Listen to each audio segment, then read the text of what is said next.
സ്നേഹം നിറഞ്ഞ സന്തോഷേട്ട, ഒത്തിരിയേറെ സന്തോഷമുണ്ട് മരിയ സദനത്തിലേക്ക് വീണ്ടും ഒന്ന് എത്തിച്ചേരാൻ സാധിച്ചതിൽ.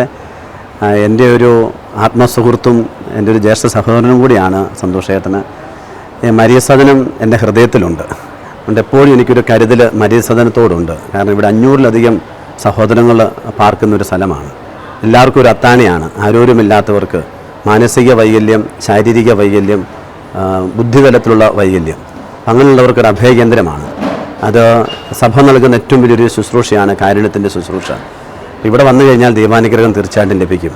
ഈ ഒരു നോമ്പുകാലത്ത് പൊടിപ്പാറ ഇടവകയിലെ മാതൃവേദി, പിതൃവേദി, പാലിയേറ്റീവ് കെയർ അംഗങ്ങളും ഒപ്പം തന്നെ പ്രായം ചെന്നിരിക്കുന്ന വയോജന വേദി ഒന്നു ചേർന്ന് ഇവിടെ നിന്ന് വന്നു.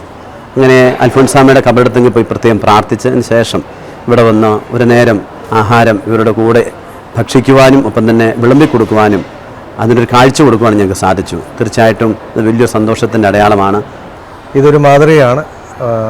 പല പള്ളികളിൽ നിന്ന് ഇതുപോലെ വരാറുണ്ട്. എങ്കിലും സോണിയച്ചൻ കുറച്ചുകൂടി ഒരു അടുപ്പമുള്ള ഒരാളായതുകൊണ്ടും ഒരു കലാകാരനായതുകൊണ്ടും ഒരു സ്നേഹിതനായതുകൊണ്ടാണ് കൂടുതൽ സന്തോഷം. എല്ലാവരും അനുഗ്രഹം ഉണ്ടാകട്ടെ എന്ന് ഞാൻ പ്രത്യേകം ആശംസിക്കുകയും പ്രാർത്ഥിക്കുകയും ചെയ്യുന്നു.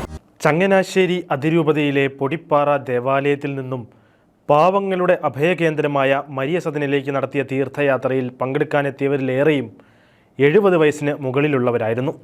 വിശുദ്ധ അൽഫോൻസ് സാമയുടെ ഖബറിടത്തിൽ പോയി പ്രാർത്ഥന നടത്തിയ ശേഷമാണ് തീർത്ഥാടകർ മരിയ സദനത്തിലേക്ക് പുറപ്പെട്ടത്. തെരുവിൽ അലഞ്ഞു നടക്കുന്നവരെ സംരക്ഷിക്കുന്ന മരിയ സദനത്തിലെ കാഴ്ചകൾ അവരെ സംബന്ധിച്ചിടത്തോളം ഏറെ വ്യത്യസ്തമായൊരു അനുഭവമാണ് സമ്മാനിച്ചത്. ജീവിതത്തെക്കുറിച്ച് നിരാശപ്പെട്ടും വിഷമിച്ചും കഴിയുന്നവർക്ക് മരിയ സദനത്തിലെ അന്തേവാസികളുടെ ജീവിതാനുഭവങ്ങൾ പകർന്നത് പ്രത്യാശയുടെ നിറക്കൂട്ടായിരുന്നു.